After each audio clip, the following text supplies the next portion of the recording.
मावळ लोकसभा निवडणूक 2024चे महाविकास आघाडीचे उद्धव बाळासाहेब ठाकरे शिवसेना पक्षाचे उमेदवार श्री संजोग वागेरे यांना या वेळेला बहुमताने निवडून आणण्याचा निर्धार जो आहे तो महाविकास आघाडीच्या सर्वच मित्रपक्षाच्या पदाधिकाऱ्यांनी व कार्यकर्त्यांनी केलेला आपल्याला दिसत आहे। जणू विजयाचा एक ध्यासच या सर्व पक्षांच्या मित्रपक्षांच्या कार्यकर्त्यांनी घेतलेला आहे।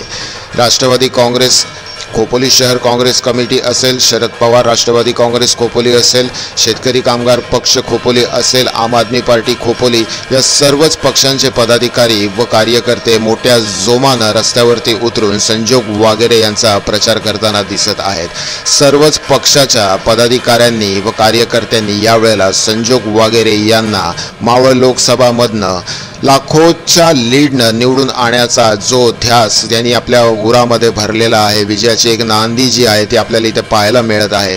आणि काहीही झालं तरी या वेळेला बीजेपी हटाव हा जो धोरण आहे महाविकास आघाडीचं, कुठेतरी याला सत्यामध्ये उतरवूनच राहणार हा जो निर्धार या सर्व कार्यकर्त्यांनी व पदाधिकाऱ्यांनी इथे केलेला आपल्याला पाहायला मिळत आहे।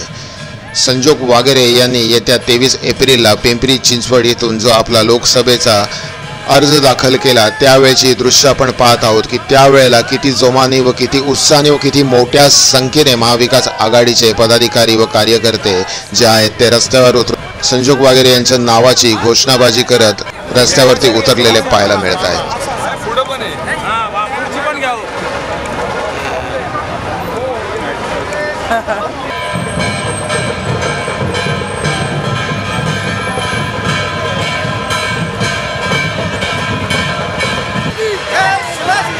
साहब तुम आगे बढ़ो।